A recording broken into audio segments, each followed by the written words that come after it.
Hey, what's up guys, Will here for GSM Arena. This is the Poco X4 GT, a new mid-ranger that brings some nice upgrades over its flagship killing predecessor. Let's see what it's all about in our hands-on video.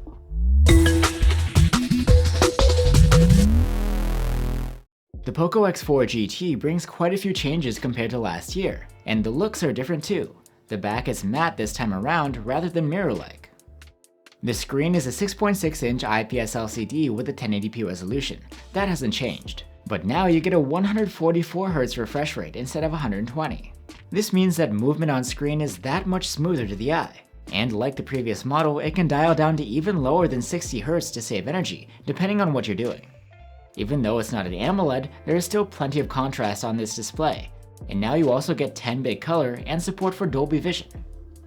There's one apparent downgrade though. This screen is protected by Gorilla Glass 5 rather than Victus.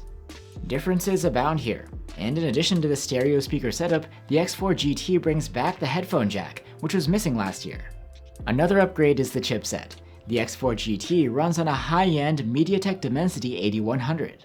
Based on what we've seen with other phones running on this chip, the performance should be significantly better than on the previous model.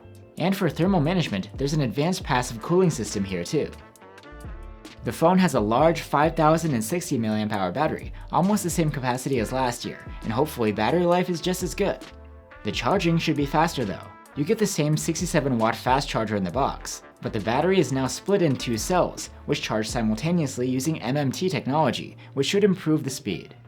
The interface of the Poco X4 GT is Xiaomi's MIUI 13 based on Android 12. It's straightforward and ubiquitous between Xiaomi devices. And finally, the cameras. On the back, there's a 64-megapixel main cam, an 8-megapixel ultra-wide, and a 2-megapixel macro camera. It's a pretty typical mid-range setup that looks quite similar to last year's. There may be some changes in the processing though, thanks in part to the new chipset. So there you have it guys. Between the upgraded screen and chipset, and the return of the headphone jack, the Poco X4 GT looks like a pretty solid flagship killing package.